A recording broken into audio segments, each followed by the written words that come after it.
The countdown is on. Everything you need to get the edge at the end of the market day. This is The Close. 5% is the new 4 and 6% is the new 5. Live from Studio 2 here at Bloomberg headquarters in New York. I'm Romaine Boston. And I'm Scarlett Fu. We're kicking off to the closing bell here in the U.S. And Romaine, good news is bad news for the market here. A blowout December jobs report really has stocks and bonds selling off. The S&P 500 losing 1.25% here. It is down for the day and now down for the week as well. But yields spiking as well, especially at the short end of the curve. You can see there the 2-year yield up almost 13 basis points. And the 10-year yield is now the highest in more than 1 year at 4.77%. Everyone's looking at 5% perhaps as the next level. The 30-year already touched that level, as did the 20-year. And of course, the Bloomberg Dollar Index now at the highest at 26 months. It goes from strong to stronger as the dollar continues moving north. We're going to talk a lot about that jobs report today because let's face it, there are worse things out there than a strong labor market good for the economy. But the one big thing that the market is focusing is on a higher Fed funds rate. An upside surprise in the monthly employment data released this morning, forcing traders to push out expectations for the next Fed cut to as far as October. And economists at Bank of America, they say that's still wishful thinking, warning that the Fed's monetary policy easing, that may be over altogether.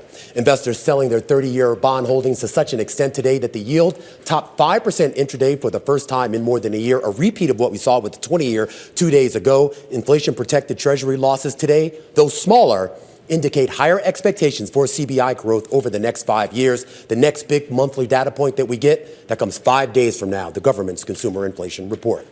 So my question for you today is, will that CPI report be a counterbalance to today's inflationary jobs data, or will it be that 1-2 punch to the gut for investors? Remember, not only is the S&P this Friday erasing its modest gains for the year, but is now erasing almost all of the gains that it made since the November 5th U.S. election, Scarlett. Yeah, quite a turnaround here. So let's show you what was inside this market-moving jobs report. Here are the headline numbers that you want to pay attention to. The U.S. added 256,000 jobs in the month of December. That is almost 100,000 more than the consensus estimate, and also well above the whisper number as well. Shout out, by the way, to Bloomberg Economics' Anna Wong, who was our only one in our survey of 75 estimates to predict a print that was north of 250,000.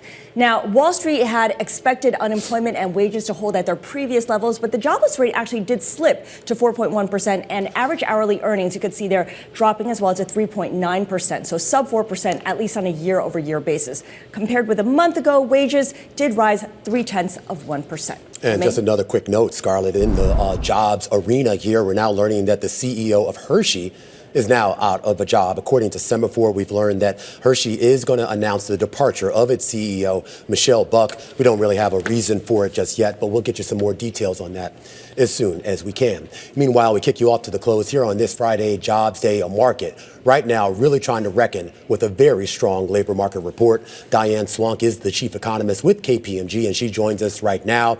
Look, we know sometimes what's good for the economy isn't always necessarily good for the markets, but let's start with the economic side of this. I mean, we had a lot of hand-wringing just a few months ago that the labor market was weakening and that we were maybe headed toward, some sort of economic doldrum. This report, along with some of the other reports we've gotten recently, Diane, seems to suggest otherwise.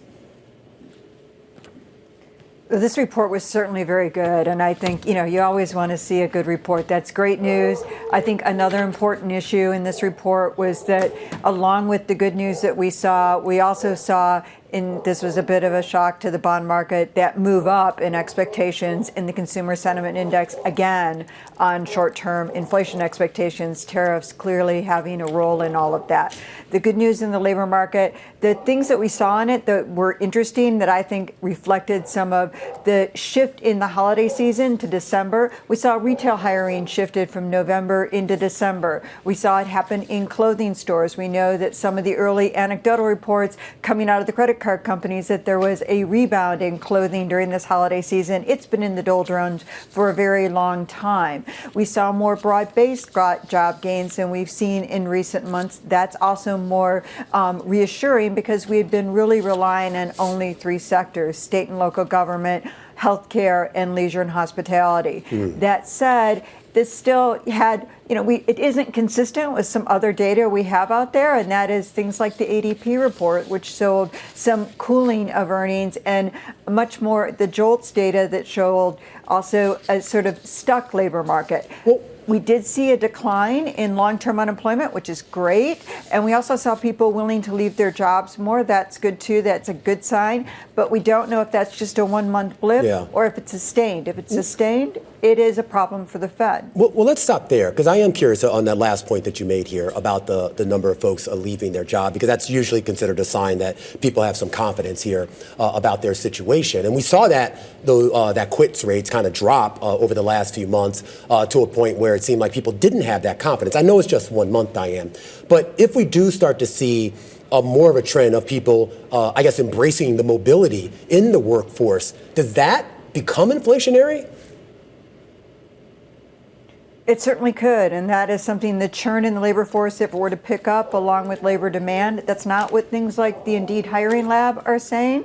But, if it were to shift, that would be things that the Fed is certainly watching very closely and more worried about in terms of being inflationary, especially in an environment where you don't have that offsetting balance to the labor market created by a surge in immigration. And I think that's important to understand as well. And so these are all things that the Fed is, trying to weigh. Clearly, they made the right decision to pause. After the December cut, they'll be debating whether or not the December cut was right. A quarter point here or there isn't going to make a difference.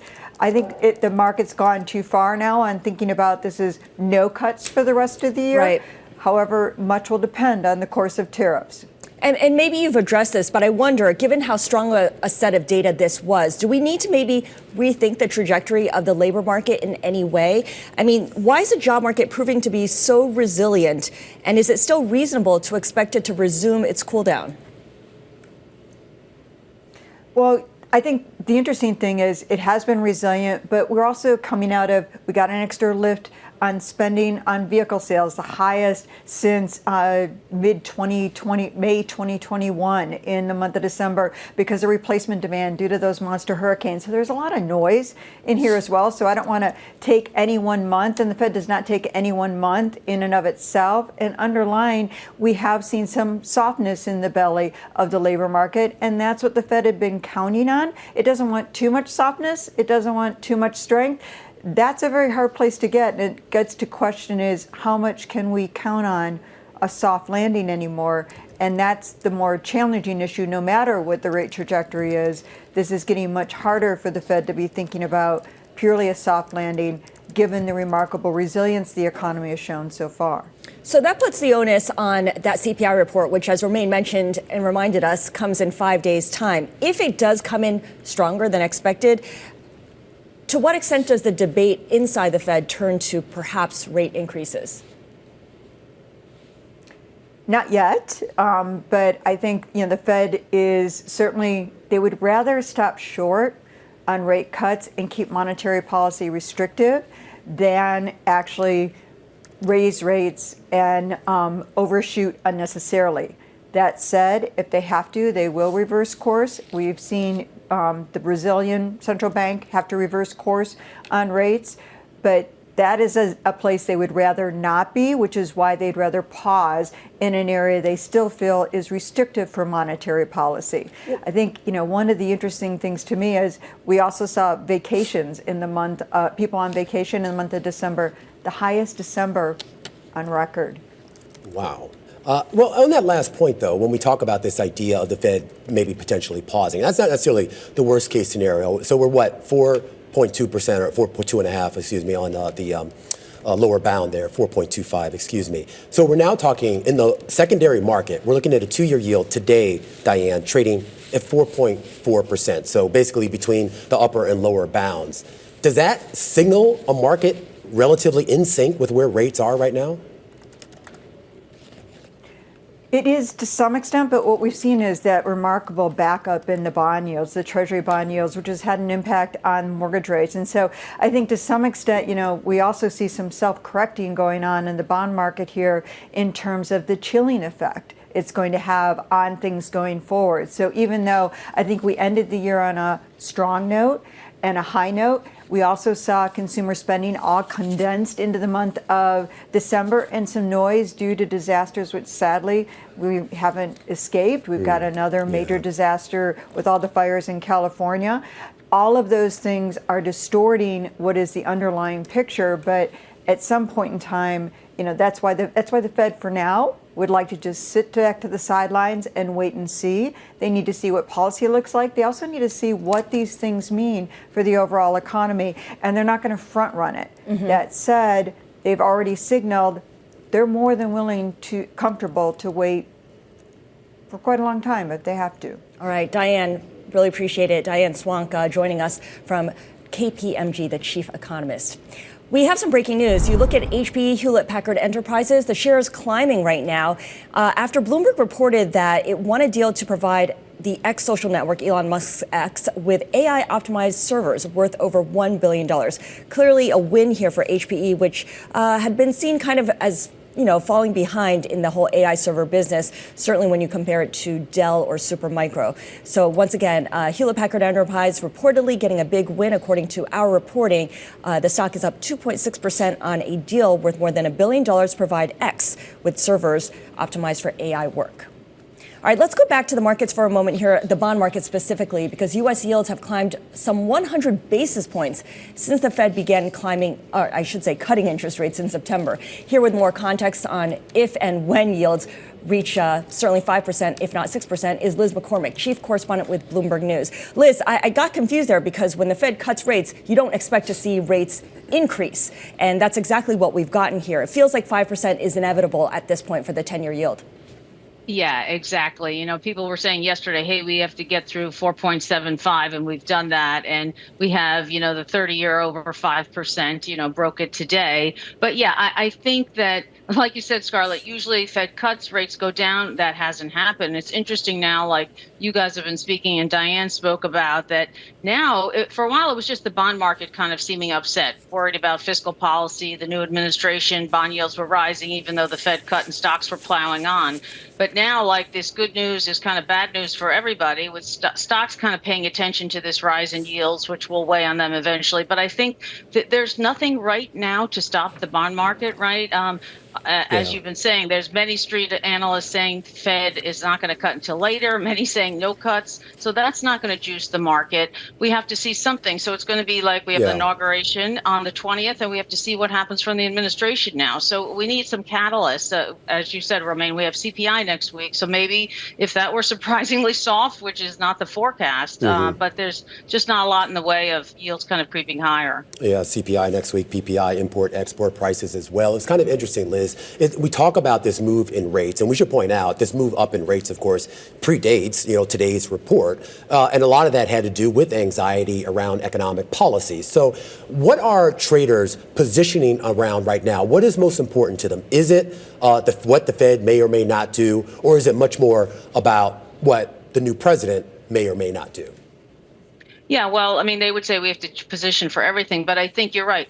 Ahead of even today, a lot of this, if you look at the kind of that wonky figure, we have a ticker for it from the Fed has their own number of term premium, like that extra compensation investors want to put their money with the U.S. Treasury for a decade or so. That's been rising just unbelievably so, even before today.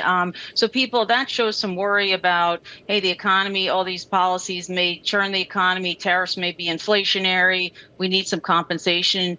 But the Fed now, I don't think a lot of people ahead of this were saying, oh, Fed is going to do nothing. I'm surely some. But now if you have to add that we've got like a steady funds rate, let's just say conservative, they do nothing.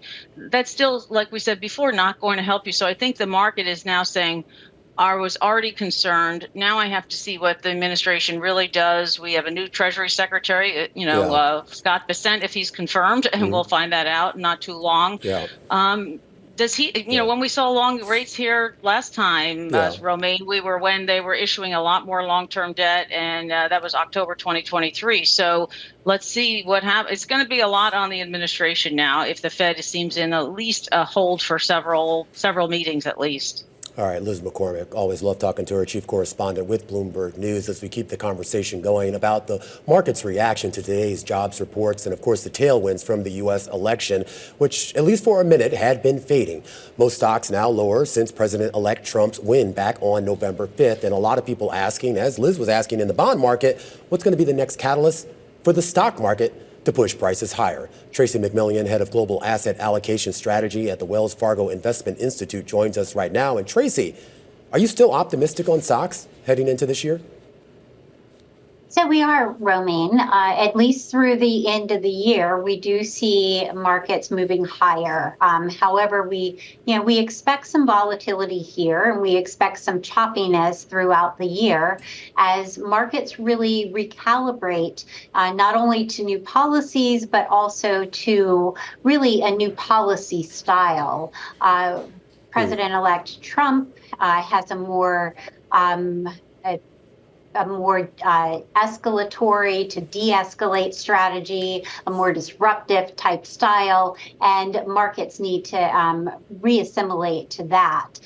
So we think that does add to volatility here, and that's probably an opportunity for investors. Well, where is that opportunity? Is that broad market opportunity, or are we talking sector opportunity, or even just single stock opportunity? Yeah, so I say, in terms of broad market, it's U.S. over international. And then within U.S., we like large caps, and we especially like the more cyclical areas of the market. So industrials, financials, energy, communication services all look attractive here to us as we see the U.S. economy growing at about 2.5% this year. But at the same time, there's a lot of catalysts that we should be aware of in coming days. CPI, for instance, in 5 days, event risk, really. So what's a good entry point for those who want to get invested in equities but are feeling a little bit shy given how volatile things are at the moment? Sure. So, 2024 was a very unusual year in that we only had 2 downturns in excess of 5%, and we never hit a 10% correction. We typically see a 10% correction within a 12-month period. So if we were to see that 10% correction, we think that's a good opportunity for investors to start dollar cost averaging into equities at that point. If the 10-year yield gets to 5%, can stocks still do well in that scenario?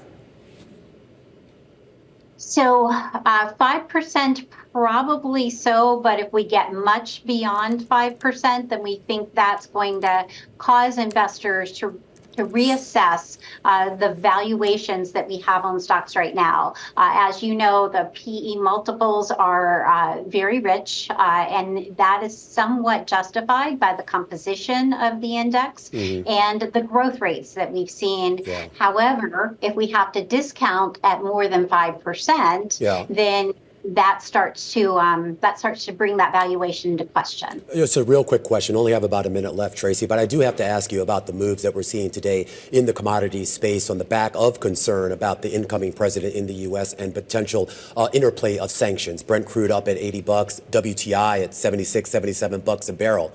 Is that an investment opportunity as well? So we think so. We see supply being constrained in the coming year, whether that's from OPEC Plus continuing to constrain supply on their side, or whether it's U.S. companies remaining disciplined.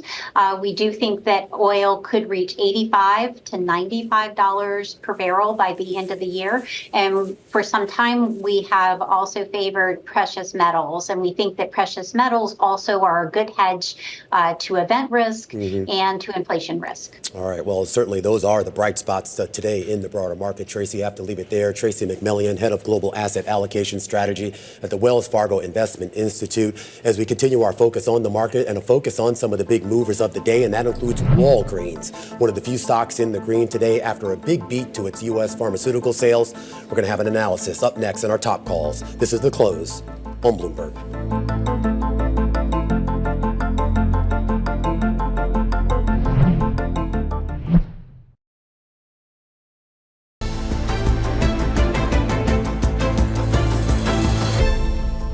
Let's get a view from the sell side. Top calls, big movers on the back of analyst recommendations. And let's start today with Capri. Two buy equivalent ratings today for the owner of luxury fashion brands Michael Kors and Versace. Wells Fargo calling Capri one of the most compelling risk-reward profiles in retail, with U.S. demand healthy and Europe stabilizing. The shares up about 10% on the day, fifth biggest gainer right now in the Russell 1000. Next up, let's take a look at onsemi. A cut to hold today from buy over at Truist. The price target slashed to 60 from $85 a share. Analyst William Stein raising concern after the CES trade show in Las Vegas, and he's saying demand for diversified semis looking particularly weak, and says a more cautious stance on the stock warranted until estimates reset. Those shares down 7%. And finally, Hims and Hers, a downgrade to sell at Citi, with the analyst flagging risk to the GLP-1 revenue stream. He expects the FDA here in the U.S. to remove weight loss drug Wegovy from its shortage list in the next few months, which would cause pricing constraint to the copycat version that Hims offers. Those shares, though, only down about 2% here on the day, and those are some of our top calls. We do want to say in the pharmacy space and the retail space, if you will, Walgreens Boots, that's your best performer right now in the S&P 500, having its best day on record after its first quarter report blew analysts away. Walgreens also addressed some burning questions about a potential sale to private equity firm Sycamore Partners. Elizabeth Anderson is Senior Managing Director covering healthcare technology and distribution at Evercore ISI. She joins us right now, and she has an inline rating on the shares. All right, let's start first with those quarterly earnings, which have shocked a lot of people. What drove that earnings beat? Things going on today. One, we saw better profitability in their core U.S. retail pharmacy business, right? This came a little bit from better purchasing economics in the COVID vaccines, also broadly better cost-cutting initiatives starting to flow through. It was really a combination of those two things that helped to drive the profitability higher than people expected. Still down year over year, but by much less than most of us had been expecting. So, Elizabeth, I guess the question here is, with the growth in U.S. healthcare and international more than offsetting the U.S. retail pharmacy, have we tipped the balance from a cost story to a growth story in those businesses? Yeah, in the other businesses, in the international business and the healthcare business, we are still seeing profit growth, right? International seems to be doing actually fairly well. The healthcare business is in the process of turning around, but they've made aggressive cost cuts and have really about, more than 12 months into their cost cutting and restructuring program there. So we are starting to see the nice payoff there. In the U.S. retail pharmacy business, this is a much bigger percentage of their profit, and it's a much harder problem to fix. But we have seen the first notable progress on this since, I don't know, at least the last couple of years. I'm curious. A lot of the stock move that we've seen today, Elizabeth, is not just about the earnings themselves. It was, of course, also about some of the speculation about the future of this company, exploring strategic initiatives, exploring strategic partnerships. Elizabeth, what does that mean to you? And when you hear the speculation that this company could be bought, do you take it seriously? Yeah, I mean, the company has announced that they are evaluating strategic alternatives across their businesses, right? I think in their earnings call and in their earnings slides today, they talked about the fact that Village MD and their City MD and Summit businesses their sales are in progress. So we'll hopefully hear an update on that in the not too distant future. I mean, I think, broadly speaking, obviously it is easier to restructure companies outside of the public eye. But, when you start to see results coming in, I think that does, give people pause because if the company can restructure it in the public markets, as, it seems like they're starting to do, it may give investors some pause whether that's likely to come or not. So TBD on that front. But, certainly I think that they're looking through all their options very carefully as they try to continue to push profit growth of the business. All right, Elizabeth, really appreciate your joining us today. Elizabeth Anderson over at Evercore ISI. And Maureen, as much as we look at this 27% jump in Walgreens shares, it's only back to the highest since last summer. Yeah, and not only the highest since last summer. I was looking at the market cap. This was a $100 billion market cap company just a few years ago. It's about $10 billion today. Shadow of its former self. All right, coming up, Shark Tank panelist Kevin O'Leary is pitching his plan for TikTok as its fate in the U.S. remains uncertain for the moment. Next up, we're going to talk to Mr. Wonderful himself about what he has in store. This is The Close on Bloomberg.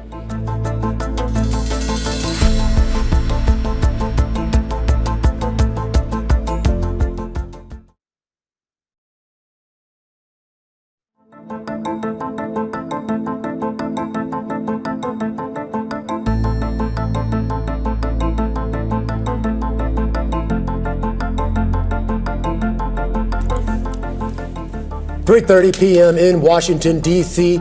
This is the countdown to the close. We're taking a look right now at the Capitol in Washington, D.C., where, well, just a little bit of ways from there, in fact, right across the street, the Supreme Court is hearing arguments about whether it will uphold a law banning TikTok in the U.S. if it's not sold by its Chinese parent company by January 19th. I am Romaine Bostick. And I'm Scarlett Fu. And we've been reading analyst notes that indicate that the oral arguments suggest to some folks that the Supreme Court is likely to accept Congress's ban of TikTok, which would take effect on January 19th, one day before the inauguration. Yeah, and it's kind of interesting. I mean, this hearing's been going on for a while, and we've gotten some drips and drabs of information, but we're still waiting for kind of a formal announcement from the court about what they will or won't do. And so far, the Supreme Court justices have signaled that they may uphold, of course, this upcoming ban or a force to divest the company by the Chinese owner ByteDance. Frank McCourt leads internet advocacy group Project Liberty, and he sent a formal offer to China's ByteDance in the hopes of buying TikTok ahead of that new law taking effect. Take a listen. We're the right buyers because we have put all the pieces together. We have the funding. We've worked through all the legal issues. We've put a formal offer, as you point out, right in front of ByteDance, so they have something now to react to.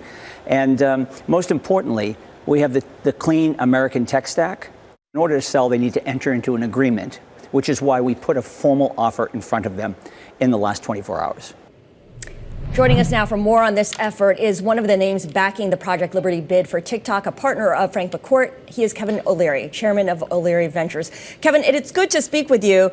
As you know, any sale of TikTok would require consent from China's ByteDance. What's the specific argument that your group is making to them for why it's in their best interest to A, divest, and B, sell to you? Why give up $40 billion worth of value? Why is that good for anybody? You've got to remember that within ByteDance are some of the world's largest financial institutions as shareholders, including many billions worth of American dollars. And so one of the options, if this plays out the way, I listened to every word of the hearing, so I'm obviously an interested party. And the government made a very clear case that this is not about free speech.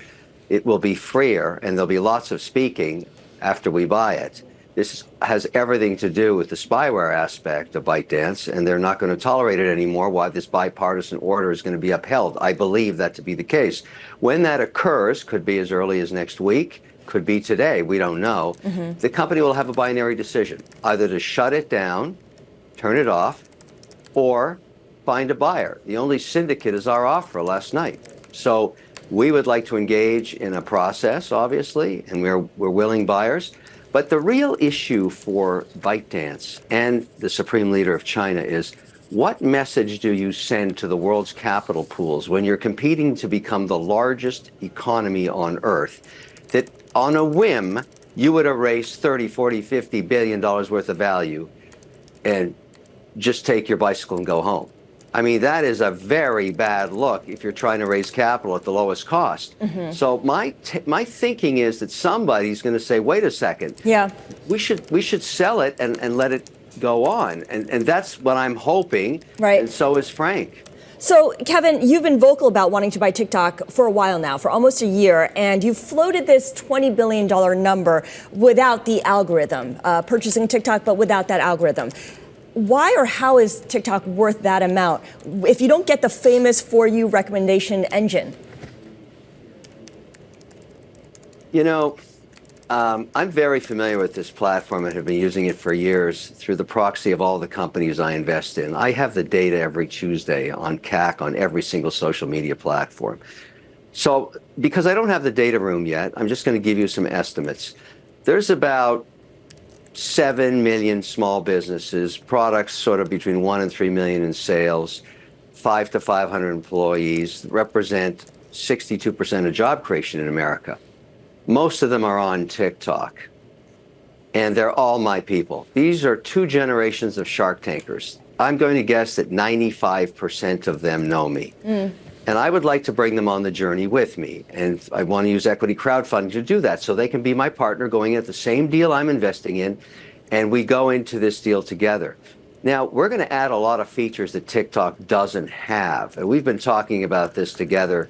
And one of the reasons that McCourt and O'Leary got together in the first place is We both have things the other doesn't have, so it makes sense to merge. But one of the things I want to do, and so does Frank, is to say, okay, these people are our partners. If they have their personal data on it, like take me, for example, I'm a watch collector. I'm not interested in car ads. I don't collect cars. I collect watches. I only want to see watch ads. Right. And if you're going to sell my data, I want a piece of the action. We'll do that. We'll also make it interoperable. If you're President Trump, you're posting on Truth Social, click here to populate TikTok. We'll open that for him. We'll open that for any platform. So that adds a lot of value and makes it, what I like to say whimsically, we'll make TikTok wonderful again. A shout out to, of course, your nickname. Frank McCourt has said that the group plans to work with Donald Trump to close the deal. Have you talked recently with President-elect Trump specifically about TikTok? I ask because it's not totally clear where the president-elect stands on this. I mean, he was for the ban and now he's not so much for the ban. Yes, last weekend, specifically on this topic, and I'm going tomorrow again to Mar-a-Lago specifically for this topic. We intend to work on a bipartisan basis with both parties as we have to. Currently, if the order gets turned back to the executive, that's Biden. He has the right to extend it for 90 days. And then, of course, at 12:05 on January 20th, we're working for Trump. So this, entrepreneurship and TikTok is a bipartisan platform. So we're working hard with both administrations right now, keeping them in the loop, letting them know everything we're doing, asking to work with them, regardless of what the outcome is, in terms of timing of the decision. But we think it's going to happen very shortly, and probably next week, and we will need to be working with Trump. And I also think probably Mike Waltz. I mean, whoever is going to be the oversight on it, we're going to work with them. Whatever they need, we're going to give them. Kevin, Romain Bostic here. I am curious about the idea that if for some reason they do get a reprieve from the court and it does open up the opportunity for you and Frank to move forward with this here, do you worry at all about kind of the legal morass around this? I mean, even if the Supreme Court gives its clearance, there is still sort of an international legal morass that is going to hang over this, I would think. And I do wonder about how you navigate that in a world that is just going to be a lot different, let's face it, over the next few years. Well, one of the reasons Frank and I got together, you may find this strange, is we both have 617 area codes on our cell phone. I know that sounds nuts, but that's 80% of a deal, because you're a Boston dude if you have a 617, a real Boston dude, because they don't give that number out anymore. So I knew we'd know everybody in each other's teams, and in fact we did. We love hairball deals. We love crazy, complicated hairball deals because it's a moat. That's, I don't know who's going to compete with us. I really don't know who's got what we have together. Bring it. If you got it, bring it. Okay. Well, then let's get to this idea of what the social media space looks like, Kevin, and the competition in there. I mean, we're all making our choices about where we want to be, how we engage here.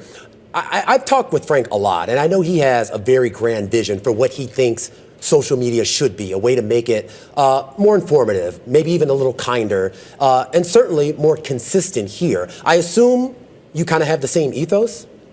Yes, I agree with everything in terms of his, philosophy of opening up and democratizing the data. But I want to take it even a step further. To me, TikTok is the world's largest television network. As soon as Frank and I get done here getting this set up, we're going to India, Switzerland, France, Germany, England, Canada. We will have this lit up everywhere people believe in democracy and freedom of speech. And we will own and be part of the largest television network on earth. That is the vision that we both share. This is not about the money. This is a legacy deal for us. I mean, this deal is global. It's huge. It's complicated. It's got 1 million hairballs on it. And it's just perfect for us. Kevin, I'm going to leave it there. Kevin O'Leary, chairman of O'Leary Ventures, as we await the Supreme Court's decision here on whether to uphold that ban on TikTok. And, of course, if TikTok does survive, they are going to have, additional competition. Other apps are already trying to take advantage. One such platform, I'm told, is Whatnot, which is reimagining commerce for the video and mobile era. For more on this, we're joined right now by Marcie Vu, partner over at Greycroft, leading Whatnot's $265 million funding round, which values the company and almost $5 billion. That's not chump change, Marcie, but let's talk about, and I'm just going to be blunt, do we need another social media app? Well, first of all, I just wanted to quickly, before I dive into your question, just share that Whatnot is headquartered in Los Angeles, and they do have employees who are impacted by the devastating fires. And so just wanted to quickly extend my heartfelt thoughts and prayers to the team and everyone who's impacted. But back to your question, it was a very big week for Whatnot. The company has just experienced tremendous growth, and really, I would describe the company not just a social network, but it's a unique combination of e-commerce, of marketplace, of entertainment, as well as community-driven social networks. And so they are the leading #1 platform dedicated to live shopping in both North America and Europe. I'm very intrigued by this. I wasn't too familiar with it before we booked you, and I kind of played around with it. And it is kind of, I think, what, to a certain extent, Zuckerberg had tried to do with Instagram. It's maybe to a certain extent what Elon Musk has said he wants to do with X, but that's a whole nother conversation. I am curious, when we talk about having sort of an app that is, I hate to use the word super app, but something that is a little bit more integrated, that's something not just about me posting my thoughts and moving on, where I really am engaging with other people. I'm shopping, I'm doing a lot of things on that. Is the business model for that, in terms of cost versus profit, you see that as viable?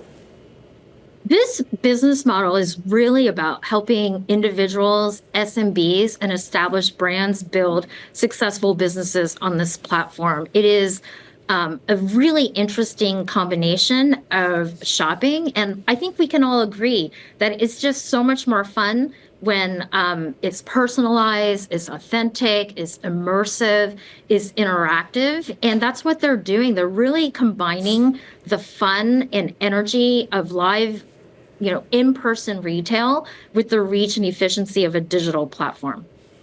And Greycroft is relatively new investors and Whatnot as well. I'm curious what sold you on this particular investment and how much of it was tied to TikTok's political troubles? Well, we are incredibly excited to be partnering with this company and would love to share with you why we got excited. They have really scaled very quickly, and you don't really see a lot of companies that are growing this rapidly at this scale. So from a GMV perspective, they surpassed $3 billion in GMV in less than 4 years. It's the fastest ramp that we've seen in recent history relative to other marketplaces. They've done an amazing job of expanding outside of their core collectibles business. So, that's where they started. They're now in over 140 categories. And just to give you a sense, women's fashion, for example, is the fastest growing category. It was launched just 2 years ago. And I know we have a lot of sneakerheads out there. It's really amazing to see that they sell over 250,000 sneakers a month. And just to give you a sense for that scale, that's about the size of 55 Foot Locker stores combined. And maybe I would just quickly add 2 more things. They've done an amazing job of also expanding internationally. So originally started in the United States, they're now in over 9 countries. And we really believe that they're poised to address the entire retail opportunity, and that's about $7 trillion in the United States today. And what Whatnot does well is turn shopping into entertainment, and it's something that we've seen work really well in Asia, this idea that live selling is, content in and of itself. Whatnot, of course, in the U.S. E-commerce, you could argue is a little bit behind what we've seen in Asia. Given what you're seeing in that part of the world, what's next for what Whatnot plans to pursue? Well, we're really excited about what we saw in Asia. And so we really believe that they are incredibly poised and well positioned to take live shopping into the mainstream.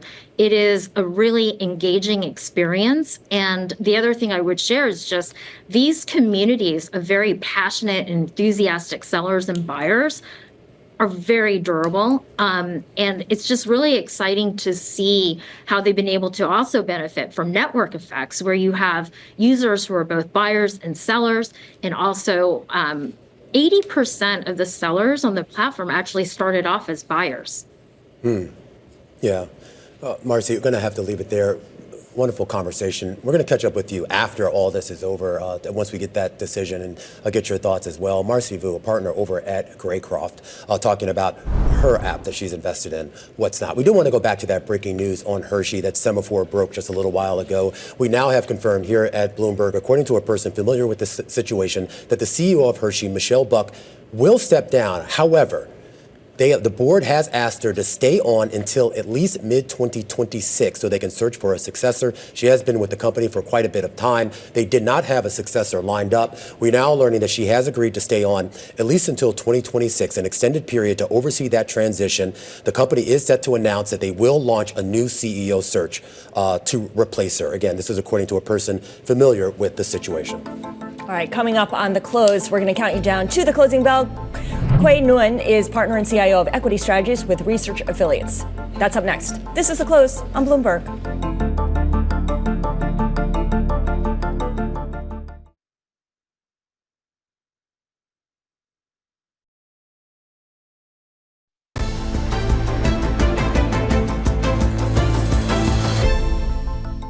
To some extent, we also see some self-correcting going on in the bond market here in terms of the chilling effect it's going to have on things going forward. So even though I think we ended the year on a strong note and a high note, we also saw consumer spending all condensed into the month of December. Diane Swonk over at KPMG, giving us her thoughts here on that jobs report that we got this morning. A jobs report, we should point out, that has absolutely decimated stocks, decimated the bond market. And we were looking at 13 basis point rise on some of the key parts of the Treasury curve. Absolutely. And you're looking at big cap stocks, the biggest of the big caps with the NASDAQ 100, as well as small caps, all falling. And of course, now that has dragged those indexes lower for the week and for the year as well. The 2-year yield is one that we're paying a lot of attention to, up 12 basis points right now to 4.385%. We're all looking at that 5% level. The 30-year got there, the 20-year got there earlier this week. Yeah. The question is, does the 10-year get to that level? And you've got inflation concerns as well, Romaine, with Brent touching $80 a barrel. Yeah, and of course, some concerns here about potential sanctions and how that interplay could affect oil prices. But on the stock front, we talk about this idea here of a market that's kind of readjusting to what could be kind of the end of that rate easing cycle, right? You had Bank of America yep. came out, basically said it's over. Citigroup didn't go that far, but they came pretty close to saying it. And if you look at the price action in the swaps market, a lot of investors seem to think it might be over as well. Let's get you some insights here as we continue to count you down to the close, just about 8 minutes away. Nguyen joins us here in Studio 2, partner and CIO of Equity Strategies with Research Affiliates. I think every time we have you on the show over the last few months, Quay, there's been some kind of change in direction when it comes to what's going on in the bond market, how it correlates with stocks. And of course, today is a great day to have you on, because I do sort of wonder about how you even value stocks in an environment that's so volatile. And I ask you that question with the asterisk of knowing that you guys are much more long-term investors. But maybe you just kind of speak more to the short term and what becomes of this. So, ultimately, when you look at valuations of the stock market, they are elevated. And I think that higher rates don't exactly make it an easy environment. Having said that, if rates are higher because the economy is strong and earnings are going to be strong, stocks will be able to grow their way out of it. And that's what we've seen over the last 2 years. Is that going to be like the Mag 7 again, or is it going to be, the other 490 I think that what we've been saying is that there are valuation opportunities outside of the Mag 7. If you look at the S&P 500, you look at its valuations, without the Mag 7, it starts to look a lot better, right? So if the economy is good and there is broad participation in that economy, which I think is something that everybody wants, then there's going to be opportunities outside the Mag 7. I'm not necessarily saying that Mag 7 are terrible stocks to own for the long term or even for the short term. It's just that there could be much better opportunities outside of that. Yeah, they're kind of familiar territory right now as opposed to, say, small caps, which are under more pressure today because if rates continue to stay elevated, those borrowing costs hurt these companies, these leveraged companies, a lot more than their big cap brethren. So when you look at small caps, which I know you say has some value there, how do you go about determining which sectors or which specific companies to look at? Yeah, so one of the things that we really believe in small caps that you have to do is you have to engage in some degree of selectivity, right? And so what we're looking at is selecting based on quality, right? So looking for companies that are not overly levered, also looking for companies that have shown good profitability and good growth. We're also taking a look at, the kinds of companies that people are leaving, that are leaving for dead, right? So companies like Lumen Technologies, like a year or two ago, where everybody thought it was dead, it really does have a real business. At some point, it's a reasonable buy, as long as it's got a good balance sheet, a strong balance sheet, and a road to profitability. What about sectors? Just looking at the different companies by sector, because I think about healthcare and how it's really been under pressure. And with the expected appointment of RFK as the Health and Human Services Secretary, there's a lot of question marks about what's going to happen policy-wise. So one of the things I always say about policy is that its impact is probably already priced in and also very, very short-lived. Ultimately, what drives markets is profits. And so do these policies really impact a company's ability to remain profitable or to grow its profits? And I'm not really sure. Or turn a profit in the case of a small cap. Or turn a profit in the case of small cap. And so I think that when you talk about policy and deregulation and the lighter touch that we expect to see from the Trump administration, I think that it will tend to benefit a lot of the smaller companies. So this gets to the idea, though, too, when we talk about this idea of adjusting for long-term, making long-term investments and the idea of not getting caught up in the short-term noise. But we're doing this against a backdrop where you have a president coming in, implementing policies that could have long-term effects. So it's not just noise. Is that something that investors need to be mindful of, or is it just kind of keep your eyes on the basic fundamentals, profitability, growth? So I really do think that it's keep your eyes on the fundamentals. I mean, I think that anytime you come in and you want to change things, it gets really hard, right? So whether it's new regulations or the rescission of regulations, it's the same process. It's comment, notice, and then it can be litigated away. So I think that what's more likely to happen is that the policies that come into play are basically kind of like no new rules, or the rules are very, very light relative to what could have been. Circling back to the jobs report, this was one of those days, and I think Scarlett said it at the top of the show, good news being bad news. It's good for the economy. This is a strong economy, at least based on and not just this one report, but the last few reports we've gotten. Talk about credit spreads and what we're seeing in that market, because that was supposed to be the canary in the coal mine, and apparently the canaries are alive and well and frolicking down there in the mine. That's right. Yeah. I mean, one of the things I always say is that if rates are higher because the economy is strong, it's not necessarily a terrible thing. Yeah, you're going to get days like today, right? People are going to be unhappy about that. But over the medium term even, it'll be fine. I think what we're seeing is that credit markets are still open. Deals are still getting done. Some of the riskiest deals and things that don't make sense, maybe people are pulling back on. But for real businesses, for consumers, credit is still there. All right, Quay. Always great to talk to you. Have a wonderful weekend. Nguyen, partner and CIO of Equity Strategies over at Research Affiliates. And Scarlett, we just got about 3 minutes until we get to the closing bells. You got almost 90% of the S&P stocks right now in the red, and we're talking about really sizable declines today. Sizable declines that has now erased the gain for the year for the S&P 500 and for the NASDAQ and the Dow as well, with the Dow off 1.4%. As much as the jobs report gets all the attention today, there was also the Michigan Consumer Confidence report that showed the long-term inflation expectations are definitely moving higher. So that's something else to keep in mind. Well, not only did you see that there, but you also saw that there, of course, in some of the repricing in the market with regards to those 5-year expectations going out. And then, of course, next week, we get PPI, the producer price index, we get CPI, we get import-export data, which also will be a reflection of where inflation is. So the market is really going to have to adjust to a lot of data that might not. A lot of event risk coming up. Big question, and let's not forget we got an inauguration coming up as well. As we count you down to the closing bells, a full breakdown of all of today's market action right now. The Closing Bell, Bloomberg's comprehensive cross-platform coverage of the U.S. market close starts right now.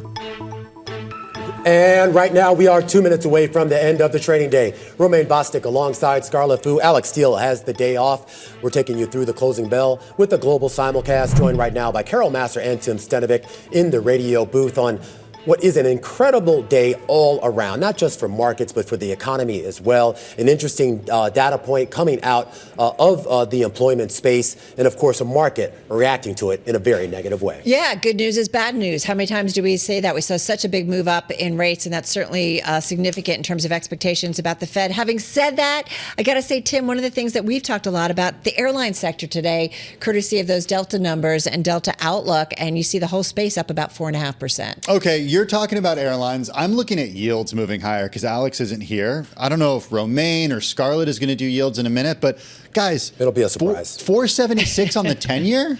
Yeah. We're really talking about that again? Yes, we are, man. 476 on a 10-year. You're talking 5 on a 20-year, 5 on a 30-year, a 2-year at 4.38%. Are you poo-pooing this? I'm just going to say poo-poo. we have a couple of inflation prints next week, another one at the end of the month. I'm just saying we're totally data dependent, Scarlett, and I feel like things are going to just keep moving back and forth. It is, but the momentum is certainly for yields to move higher. And given the jobs report that we got today, you have Bank of America saying that the cutting cycle is pretty much over at this point, and the risk is that the next move will be a rate increase. All right. I got a bone to pick with Carol, but we got to put that on hold for right now here. As we get the closing bells in New York, we have a lot to talk about today here. Of course, a monster down day for all of the major indices with the S&P 500.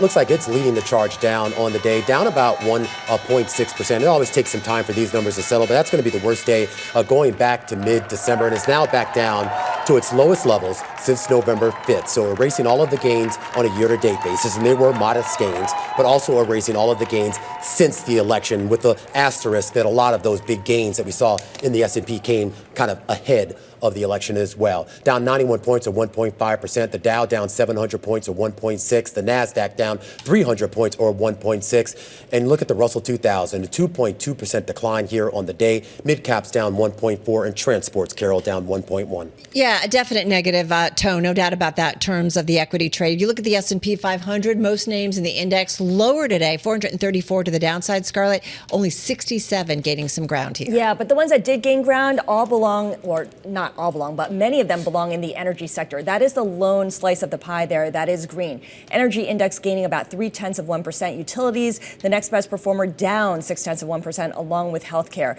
Among your big laggards here, real estate investment trust losing 2.5%, financials down 2.5%, and tech losing about 2.25%. All right, let's get to some of the individual gainers. I do have an energy name, in fact, on my list. I'll get to that in just a moment. I mentioned airlines definitely outperforming today. Thank you, Delta Airlines, for being the catalyst, up about 9% at its close today. In fact, it is the third biggest gainer in the S&P 500 today, jumping the most in more than 4 years. I think we might have seen potentially a record. There was certainly one intraday.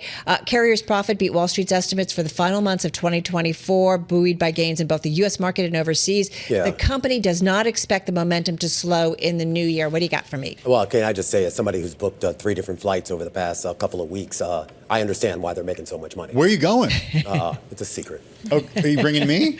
No, I'm bringing International man of mystery. Me and Carol have to talk. Yeah, we forgot to tell you. Oops. Okay. Yeah, actually hitting a record, it looks like, in today's session. Another one way outperforming, and that is Walgreens Boots Alliance, guys, up about 27%. This is your number one gainer in the S&P 500.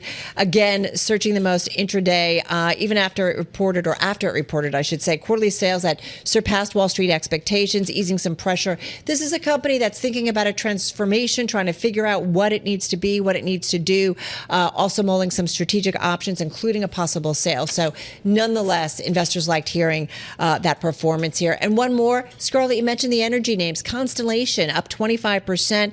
Again, I believe closing at a record here, surging after it agreed to acquire the closely held Calpine for $16.4 billion, creating the largest fleet of U.S. power stations. So much of this and so much of the expectations and excitement over Constellation and other energy names has to do with powering all of the energy that is needed for AI. So anyway, this was a big outperformer in today's session. All right, I got a constellation for you in just a minute. First, though, Apple shares declined by a little more than 2%. You missed a great today. opportunity there. Great segue. Constellation. Yeah, the second biggest gainer in the S&P. Yeah, Constellation Brands. We'll figure out the biggest decliner in the S&P. Yeah, Am I stepping on your toes, Tim? Okay, let's do that one. Let's just do that one. 17% to the downside. They make Modelo, Kim Crawford, High West Distillery, and others. Remember, we've been talking about the way that consumers are not drinking alcohol. like they used to. The company cut its growth outlook for a second time this fiscal year.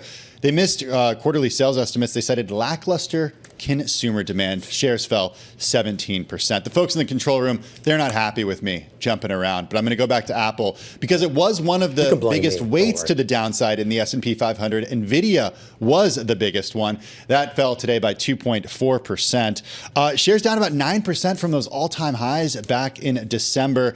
You've got that noted analyst, Ming-Chi Kuo, who came out with a note that 2025 shipments of iPhone could be 8 to 10% below consensus. He published this in a post on Medium this afternoon, also writing that there's no evidence of Apple Intelligence actually driving hardware upgrades and service revenue. He's got a pretty good track record, so people watch what he says pretty closely. Finally, watching shares of insurance companies out of California as a result of these devastating wildfires. You got Chubb down, you got Travelers down, Allstate down today by 5.6%. Analyst estimates of potential wildfire-related damages continue to soar. JP Morgan out with a note, $20 billion. Our own Bloomberg Intelligence team out with a note as well that says it could exceed $20 billion.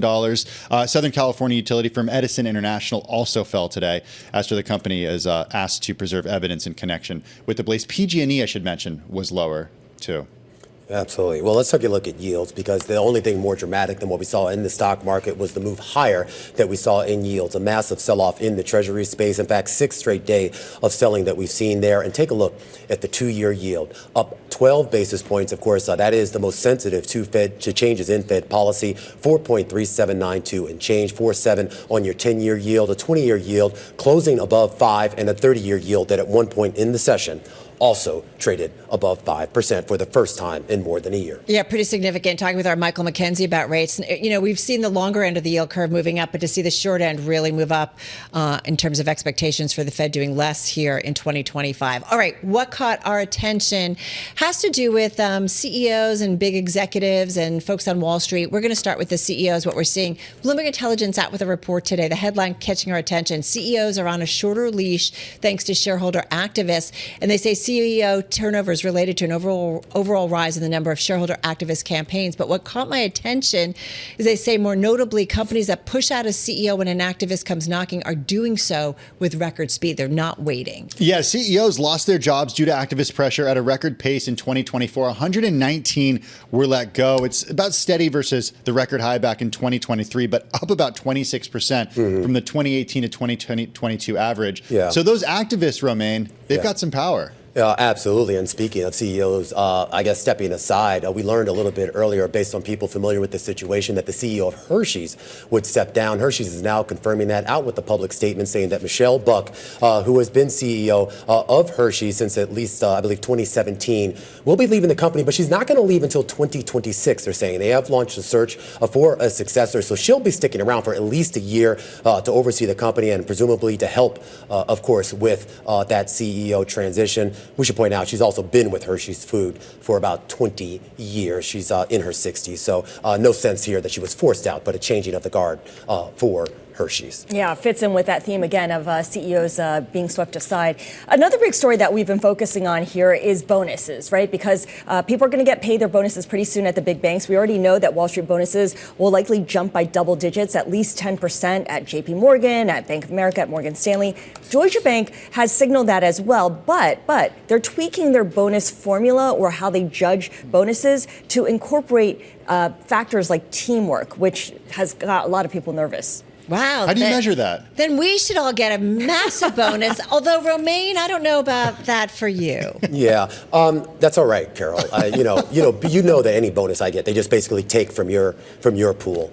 They say Carol gets a little less this year, Romaine, because we love you more. I just want the popcorn upstairs, and I'm pretty happy. I'm just going to say. I don't know what the popcorn is. Yeah, I do. Okay. All right, do we have to run? You do. All right. On that note, feel better, get better. Everybody stay warm. All right, that's a wrap. Our cross-platform coverage, radio, TV, YouTube, Bloomberg Originals. We'll see you again, same time, same place on Monday. A lot more coming up here on the big program. We do need to go back out west. Those wildfires burning through California are still burning. We're going to hear the story from one resident whose home was completely devastated in that blaze. That's coming up next here on The Close on Bloomberg.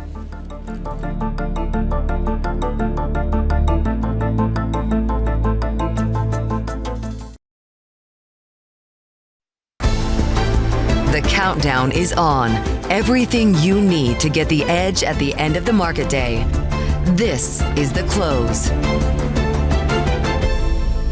Welcome back to The Close. I'm Scarlett Fu. And I'm Romaine Bostic. That sell-off that we've been seeing in stocks and bond markets, well, it accelerated in a big way today. The catalyst, that jobs report that we got out of the U.S. at 8:30 a.m. Washington time, a strong labor market, raising concerns about a potential resurgence in inflation. You saw that reflected in the 10-year yield, which rose 7 basis points. Your 2-year yield, the most rate sensitive to the changes the Fed might make, that was up about 12 basis points. The net effect of it all was an S&P down about 1.5% and a NASDAQ down almost 2%. You take a look at some of the sectors out there, you do have a few bright spots. Airlines as a group up 4.5%, in fact, having their best days since November, largely on the back of a very positive earnings report out of Delta. And we're going to talk a little bit later about the human toll of the wildfires going on in California. But from a market perspective, you can also see the toll as well. Property and casualty companies down the most in several weeks as a group. 5%, Scarlett. All right. In the meantime, Romaine, a pair of companies with the name Constellation were the best and worst performers in the S&P 500. Constellation Energy closing up 25%. That's a record gain, and it is now at an all-time high after the utility agreed to buy Calpine, which is privately held, for about $16 billion in a cash and stock deal. Its stock has become a very valuable currency after doubling in value last year over optimism tied to future AI-related growth. Constellation Brands, the liquor company, the drinks company, down 17% on the day, revising down its full-year growth outlook for a second time in 4 months. It now sees organic net sales rising 2 to 5% versus a previous range of 4 to 6%. It cited lackluster consumer demand. Now, staying with the consumer, after the market closed, Nordstrom came out and boosted its full-year revenue outlook. It now sees growth of 1.5% to 2.5%. And if you look at how the stock is performing in after-hours trade, it's marginally higher. This is after same-store sales rose almost 6% during the holiday period. Remember, Nordstrom going private soon. But our top story this hour, and frankly this week, is the ongoing Los Angeles wildfires. The damage is staggering. The death toll is at 10 and likely to rise, and more than 150,000 people are under evacuation orders. Entire neighborhoods have been wiped out, and the biggest blazes in Pacific Palisades and Pasadena remain mostly uncontrolled.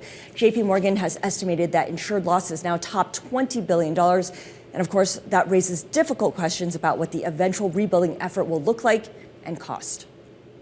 Absolutely, and we are going to spend quite a bit of time talking about that today. In fact, we actually do want to go out to California. We want to have a conversation here about investing in infrastructure and how it's going to be a big trend this year. We talk about our reliance on data centers to power artificial intelligence and how that's growing. And we're going to talk about why KKR is forming a joint venture with a Canadian company, PSP Investments, to take up a minor stake in American Electric Power. Pleased to say that one of the folks behind that deal, Brandon Freiman, joins us right now, head of North American Infrastructure at KKR. And before we get started, Brandon, I know you sit in California. I know you're 300 to 400 miles away up there in Menlo Park from where these wildfires are raging. But I do think we have to start off with an acknowledgement of what everybody is going through in California right now, how they're coping with it, and of course, how we rebuild. Well, thank you both for having me. And as you mentioned, we're watching the horrific images coming out of Southern California. It's horrible, and our hearts and thoughts go out to everyone who's affected. And I think we'll talk about infrastructure and how this plays into some of the themes we're seeing. But it's just a horrific set of images coming out, and our hearts are with everyone who's impacted. I appreciate that thought, Brandon. Of course, we had asked you to be on the program, not to talk about that, but of course to talk about some of the big deals that KKR has been involved in, and that includes the new deal in American Electric Power. Utility infrastructure has been the talk of the town for at least the last year, primarily because of data center growth, AI, et cetera here. Is that why you sort of looked into this deal? Yeah, well, look, for context, at KKR and our infrastructure strategy, we manage about $77 billion of capital today. And that is up from $13 billion 5 years ago. So we've seen pretty extraordinary growth over the last 5 years. And that's very much driven by the attractive opportunity set that we see in infrastructure. And if you step back and look at the two biggest macro themes that are creating all of this opportunity, they are the energy transition, and so the need to decarbonize the economy, and the digitization of the economy. And when you think about transmission, which is what we've invested in with AEP today, Transmission is really the backbone of both of these two themes. You need transmission across long distances to connect up the new renewables that are being built across the country. And you need increasingly lots of transmission to connect up these new data centers to power them. And so we're really excited to be partnering with AEP, who's the leader in transmission across the U.S. with over 40,000 miles of transmission line to help solve that problem and meet that increasing need. And Brandon, you're investing through a minority interest in two of AEP's transmission businesses in the Midwest, Ohio, India, and Michigan. Why those locations, and how do they tie in with the bigger story of growth here? Yeah, so if you look at AEP, so they've put out their capital plan, and they are projecting over $50 billion of total capital needed across their system. And the single biggest piece of that is in transmissions. That's over $20 billion over the next 5 years in their transmission business. And it's very much as everything you talked about. It's connecting up to data centers. It's connecting up to new renewables. It's meeting the manufacturing renaissance that's happening in the Midwest.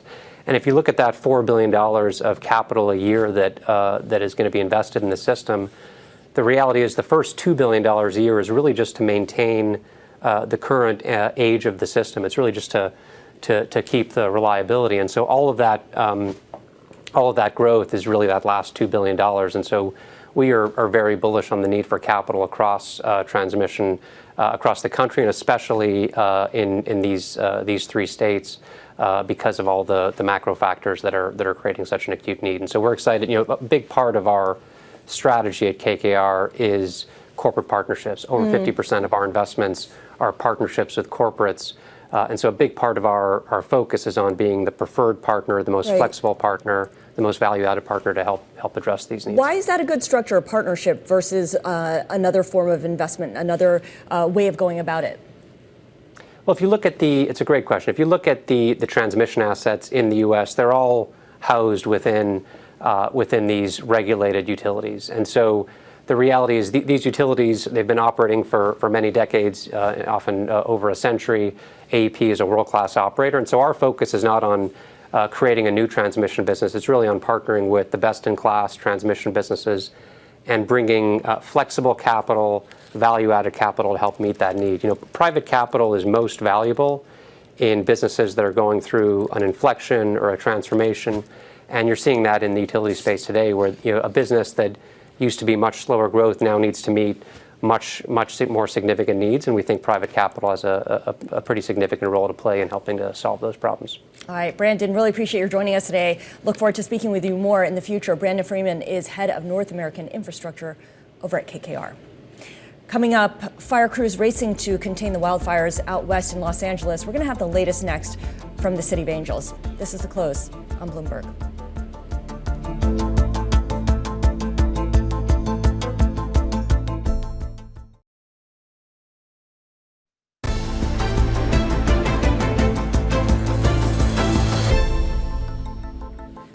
Wildfires in Los Angeles continuing to rage with only 8% of it contained and more than 150,000 residents still under evacuation orders. Joining us now from Altadena, California is ABC News correspondent Alex Stone, who's been live on the scene. Alex, what can you tell us about the winds? I believe they've died down a little bit, allowing firefighters to make some progress.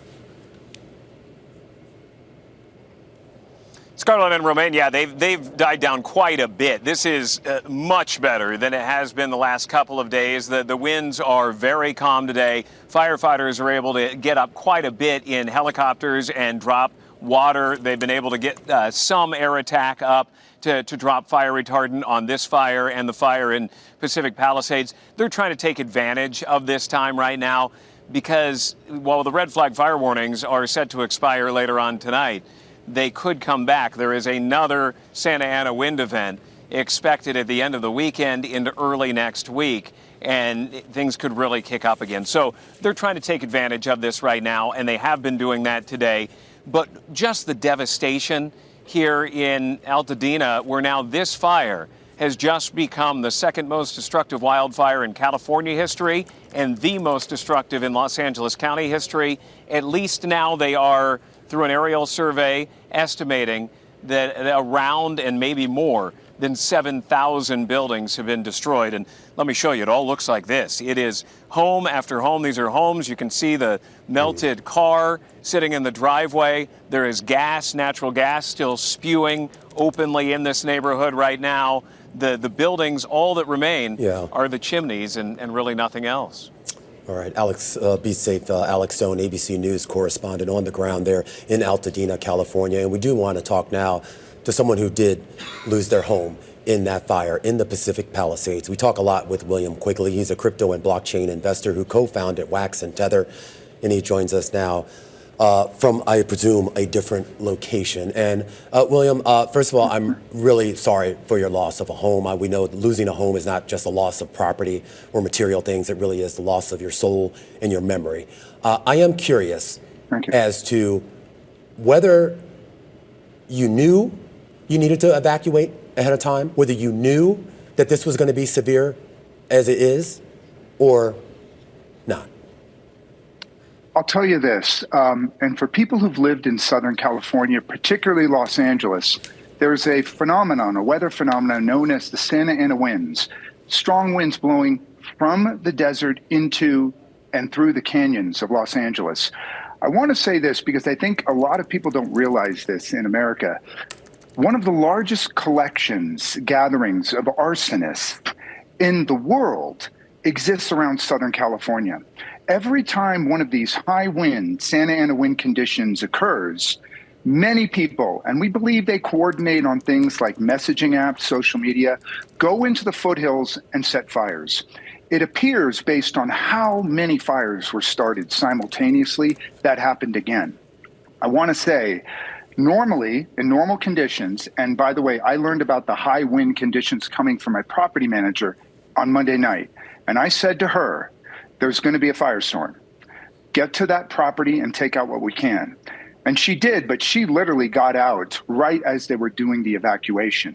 And as you know, many of the fire hydrants did not work. We're told by different firefighters that there was no water, which is an extraordinary situation for a town like Pacific Palisades that's right below the foothills. Mm-hmm. And it appears to me that from reading press releases issued by the fire department that they cut the budget for testing fire hydrants. I think that has to be investigated. I'd also like to say something to the residents of Pacific Palisades. Lots of my friends live there, and they're saying, well, when can we rebuild? I think I have bad news for the residents. With so many thousands of homes burned, there will need to be a master plan, a new master plan developed. You cannot have tens of thousands of construction workers clogging one highway called Pacific Coast Highway. So the significance of this, the difficulty of coordinating this logistics, I think most of the residents will never return. I think in a town of 30,000 people, we will not see serious rebuilding for many years. And Pacific Palisades was one of the nicest places in Los Angeles. And unfortunately, I think it is gone forever. That's hard for me to digest right now as somebody who has visited that area multiple times and has seen its beauty. I do want to ask you, though, about the potential for it to rebuild. Malibu, which is just a little bit off to the side from the Palisades there, where you live, has gone through some devastating natural disasters in the past where we saw homes just completely demolished. But if you were to go through there now, or at least prior to this fire, you would never have known that unless you were alive during that time. So is there not hope? True. Is there not promise potentially? Different. I hate to say there's not hope, but for multiple miles from the Palisades going up to what's called Nobu, a restaurant in the center of Malibu, on both sides of the highway, the Pacific Coast Highway that runs along the beach, both sides, structures are burned to the ground. Here is my concern. And as a business guy, I think I can understand what's going to happen. I think insurance companies are going to red zone most of the hillside communities and Malibu. They were already doing it. Allstate or State Farm Insurance had cut several thousand insurance policies for homeowners just a few months ago. I'm not sure this area can be insured. or if it can, the state of California would have to relax what sort of premiums would be charged. The premiums would have to be very high. And I want to emphasize, it's very hard for an insurance company to insure homes in an area where the city or the state, it's unclear, has non-operating fire hydrants. Mm-hmm. I can't imagine a more important thing for the firefighting people other than their engine companies working, than having fire hydrants that work. So we also need an investigation into how that happened. I want to also say, in the past, when a high wind situation occurred, fire brigades were forward deployed into the hillsides. I saw no evidence of that. And I want to ask the mayor why that wasn't done. There's lots of questions here. There are lots of questions. And to your point, California Governor Gavin Newsom did say he is calling for a probe, an investigation into the loss of water pressure and the reported lack of water supplies from the Santa Ynez Reservoir. So perhaps not to the hydrant specifically, but to that idea that there was not enough water made available to firefighters in addressing these flames. William, I want to go back to the point that you made about how Pacific Palisades may not be able to rebuild. Yes. What does that mean for folks who want to stay in the Los Angeles area? What does that mean for someone like you? Do you look at other parts of LA and hope that you can make your home there? How do you go about thinking through that? So I have lived all over the world. I can just say there is no place in Los Angeles like Pacific Palisades. For old guys like me, I think we're having some issues with William's connection. We're going to wait to see if we can get that connection back. A real compelling story that he's telling. And I should point out, I was on the phone earlier today with another person who frequently comes on this program, also lives in the area, also lost his home, said very similar things here, and particularly about the rebuilding. Yeah. Now, he didn't say he wasn't quite as pessimistic as William, but he pointed out insurance companies will red zone this. He said there are actually people now who are actually afraid to even submit an insurance claim because they feel like if they do, they're going to be dropped. They may get their compensation, but then they're going to be dropped. And what will they have to insure their new property? Right. And they're going to be dropped regardless because a lot of these insurance companies, State Farm, Allstate, they've all been dropping policies in certain area codes because of the possibility of increased wildfires, which has unfortunately come to fruition over the last couple of days. The big question here as well is whether the winds, at least for now, start dying down, allowing firefighters to make progress. There was a lot of traffic in the airs with drones colliding with firefighting helicopters. Yeah. That's got to be something that they address as well. So I don't know, and I don't know if we have a map too, but I think it's kind of helpful for our viewers, particularly those that aren't familiar with the Los Angeles area, because we're really talking about 5 separate fires here. Obviously, the biggest and probably the most dramatic one is what we're looking at on the screen there in that Palisades section. That's kind of border abuts Santa Monica and then Malibu on kind of the far kind of northwest part of it, and the Pacific Palisades is in between that. And you have that beautiful Pacific Coast Highway that just kind of cuts right through it. So some of the homes facing the beach, others on the other side of that highway. But you also had the Sunset Fire, which was literally like in one of the most densely populated parts of Los Angeles. We're talking about Hollywood, Burbank. When we think of Los Angeles, these are the communities you think about. Highway 101 separated that fire from a lot of the more densely populated parts of Hollywood. And so that has now been contained. You still have some other fires out in areas that are less populated, like the Eaton Fire, the Hearst Fire, and the Kenneth Fire. I bring that all up there, though, too, because it gets to this idea of rebuilding. This isn't one community that's going to have to rebuild. You have multiple communities that are kind of disparate in a certain way, even though they're all part of the same city, but all kind of spread out. They're going to have a huge challenge. This is going to have a huge impact on Los Angeles' economy. And as I think William was pointing out before we lost him, there has to be a massive coordinated effort to do this, and it's probably going to have to be federal. Yeah, urban planners will certainly have their work cut out for them over the next couple of years. And as we get to break, just a quick check on some of those companies that will certainly be most affected by what we're seeing in California. Could see some big declines there for these insurance companies. This is The Close on Bloomberg.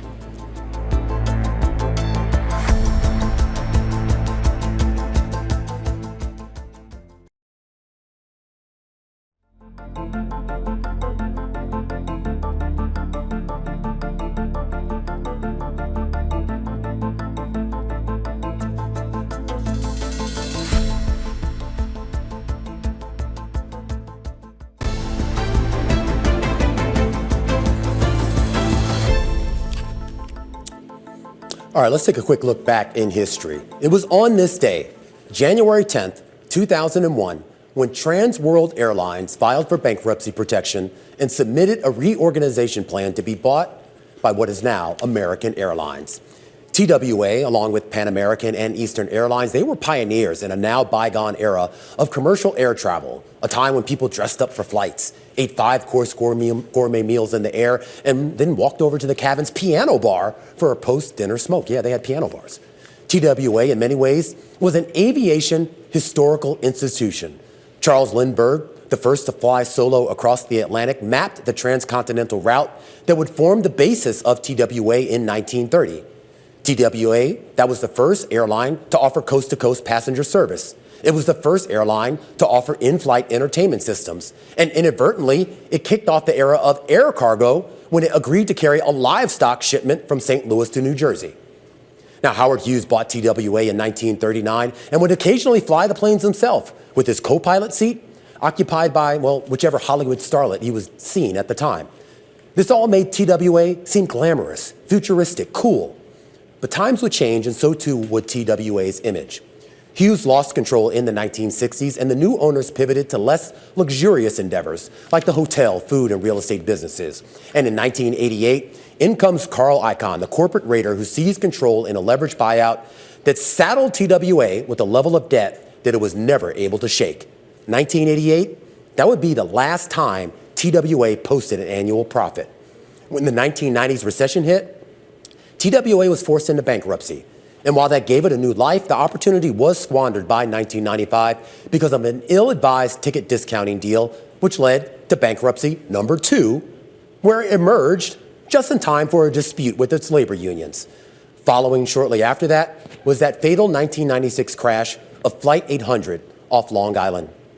New York, TWA's third bankruptcy, would not be the charm.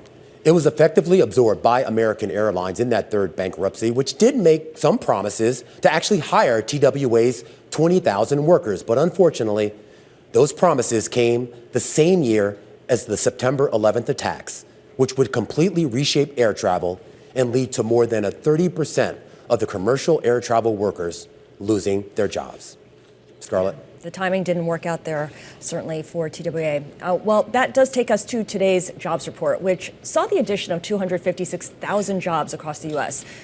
Our next guest says it was a better than expected close to the year of 2024. Let's bring in now Julia Pollak. She is chief economist over at ZipRecruiter, which is the online job marketplace. Julia, good to see you. I wonder how much the jobs report, with that 256,000 jobs added, as well as the unemployment rate falling to 4.1%, echoes what you see in the data from ZipRecruiter. So in the soft data, in our surveys of employers and job seekers, we have seen an uptick in confidence recently, with the vast majority of employers expecting to expand headcount in 2025. A tiny, tiny share, 3%, expecting layoffs only, and the vast majority also expecting to raise wages quite substantially. So we've seen that optimism. Many were very cautious and conservative in actually pulling the trigger and proceeding with hiring. But this report shows that what we're seeing on the ground is true, that in ones and twos, companies are starting to feel more upbeat and are posting more jobs and hiring more workers. Companies are starting to feel more upbeat. I wonder whether there was any noise from the holiday season. A lot of companies hiring to get through the holiday season, and are they holding on to them given that the economy is holding up better than a lot of people had anticipated? That's exactly it. The consumer is stronger than many people had anticipated. We're seeing even purchases of big ticket items like vehicles go up. And that suggests that households are feeling more confident. The more data like that businesses see, the more and more they will be open to expanding, growing, and adding headcount. I am curious. If we talk about this idea of whether companies are hiring, whether maybe they just stand pat, it seemed like this idea of that companies kind of used the last couple of years, particularly coming out of the pandemic, to kind of right size. I mean, we certainly saw that in the tech sector where a lot of big companies said they kind of overhired in the years past, and it gave them an opportunity to shake that out. Are there still companies out there, meaningful companies, that, I guess, for lack of a better word, are maybe overstaffed?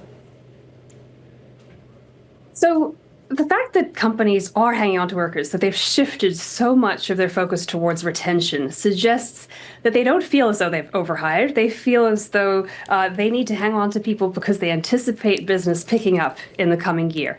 That is because of the strength of the consumer, household balance sheets, corporate earnings, the fact that workers have now received 2 years of real wage gains that are finally making them feel a bit better after the prior 2 years of real wage losses. And then, of course, the interest rate cuts are really making a difference. They're expanding home equity line of credit balances. People are tapping their home equity and are able to go out there and feel a bit better about their ability to afford things. Well, I am curious about sentiment, and I just want to point out for our viewers, Julia, we're actually waiting to hear from the President of the United States, Joe Biden. We're told is set to make remarks on the health of the economy at 5 p.m. Eastern time. And, it's kind of funny. We came out of an election where we had a big debate about how healthy the economy was, or more importantly, the perception of how healthy the economy is. In your data, it sounds like people are optimistic. Have they been that way for most of the year?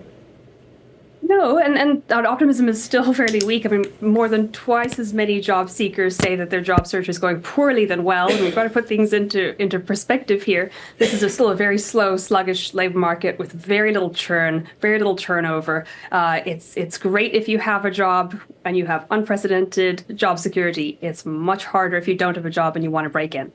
But at the same time, many people anticipated that we would have a recession with the Fed raising rates as much as it did, and we did manage to avoid that.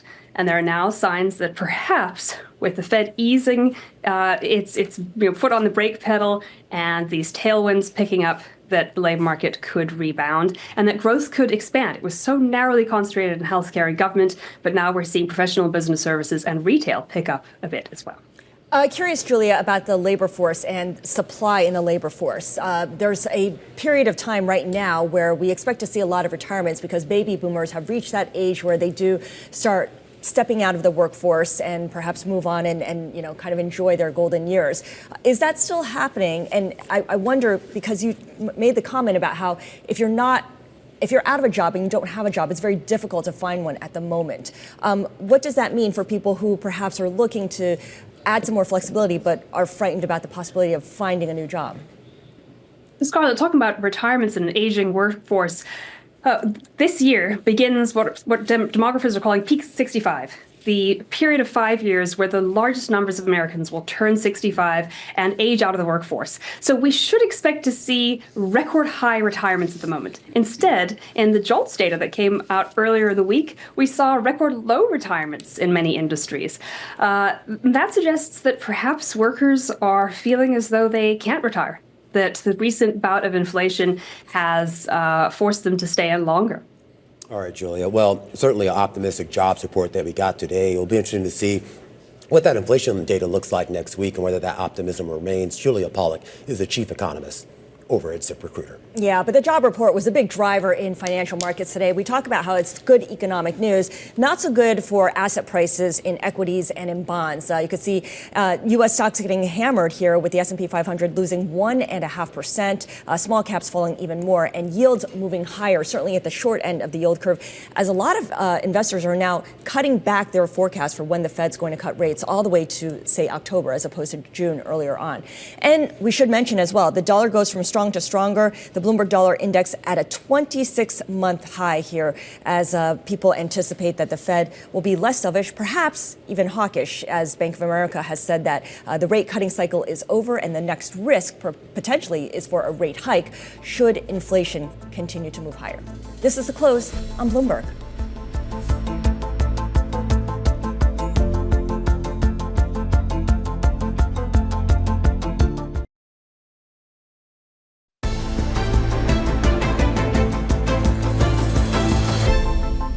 All right, we're going to sweeten things up today for our next up segment. This is where we highlight the trendsetters moving the needle in the VC space. Zola Bakes. It's whipping up a lot of buzz in the dessert world for its customizable rainbow treats. The woman-operated brand continues to grow in popularity thanks in large part to corporate customers like Netflix and the U.S. Open. Here in studio with us right now is the founder of Zola, Samantha Zola. Banks, and Shira Schwartz, Director of Sales and Operations. I think I got it right there. And I just want to point out, too, it's funny you mentioned corporate customer, because I met both of you. I was at an event at a department store, Bloomingdale's department store, and I just saw you guys standing there handing out these little cookies, and me being the glutton that I am, I couldn't pass it up. And it was such a great story about how you came up with the idea for this, Sam, how you looped in a longtime friend to kind of help you with this, and the business is growing. Talk about that origin story. Yeah, so I always loved the way rainbow cookies looked, but not necessarily the way they tasted. So my goal, living in Miami, coming from New York, was to make a rainbow cookie because I couldn't find one there. And I ended up making like the most delicious rainbow cookie I've ever had. So I decided that's the business. I want to start. If you say so yourself. Yes, right? I want to start shipping. I've tasted them, and they are good. I want to ship them to people nationwide that either can't get rainbow cookies where they live or have never had them and want to try them.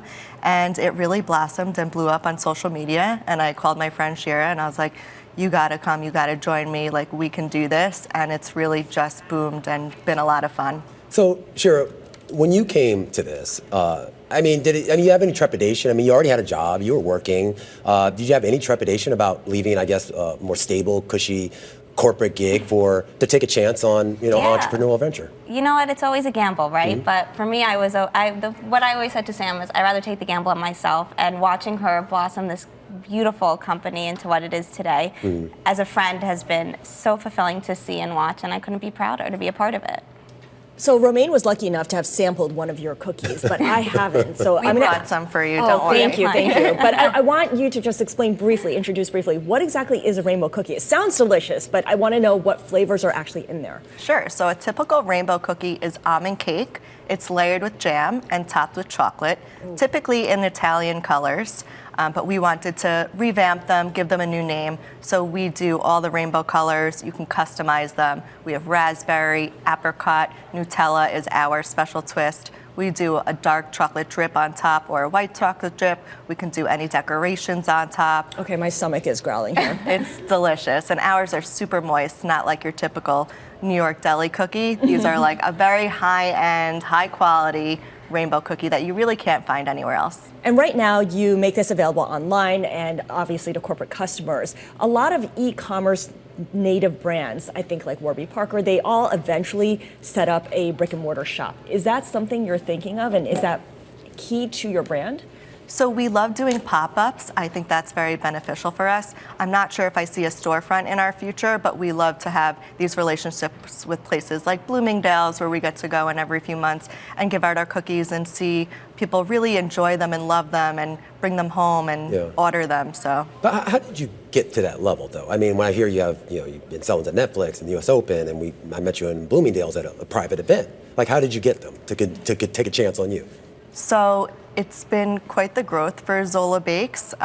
Specifically during COVID, we really got a lot of orders of people that couldn't be together, that wanted to celebrate or get well soon. And then we got picked up by a news station that really helped spread the word about us. And ever since then, it's just, corporate orders are coming through. We're getting just bombarded. It's been really great. So to Scarlett's point, you answered the question about brick and mortar, but what is kind of the long-term goal? Like, what do you want to grow this company into? I would love for Zola Bakes to be a household name, for everyone to know what a rainbow cookie is and to associate it with Zola Bakes. I would love to expand our product line. I want to make products that actually taste good, they look good, they're high quality ingredients, and I want to make them accessible to everybody. Shira, I'm curious what trends you see in your business that kind of mirror what's happening in the overall economy, especially when businesses are calling employees back to the office 5 days a week as opposed to letting them do a hybrid work schedule. The incredible growth we've seen in markets like Florida and North Carolina, the Southeast. Yeah, so we've definitely picked up business across the country, and I think that's one of the most beautiful things about our company is that we are a small business and we have the ability to reach so many homes. We also have the ability, because we do ship nationwide, to reach companies that are nationwide as well. So for us, it's really sky's the limit. We can do a lot of things, and for me, how we continue to grow is continuing to grow our team and continuing to grow our partnerships with different organizations and different brands, and really just trying to be a part of the community.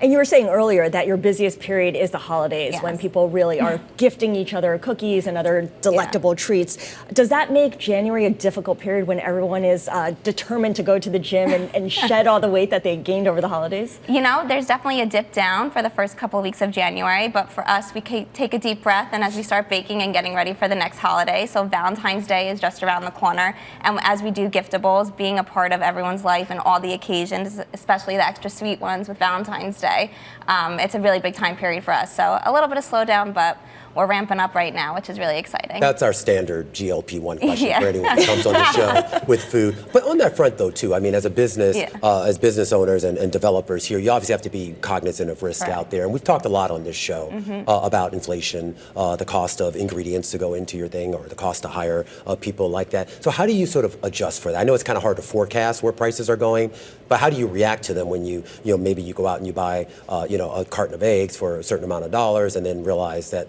2 months later when you go out and buy a carton of eggs, it's a completely different price?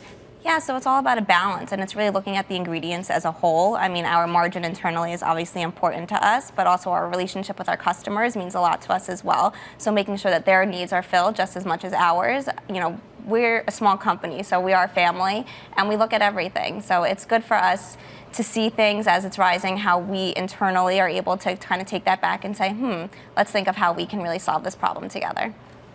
All right, good stuff. Thank you so much. Samantha Zola is founder of Zola Bakes, and Shira Schwartz, director of sales and operations. And I believe the rainbow cookies are waiting for us. The cookies? We got them for you. They're right here. Bless you. Thank you, guys. Thank you so much, and Happy New Year to you. All right, it's time now for the top three, where we name drop some of the people driving the day's most talked about stories. And first up, Marguerite Berard.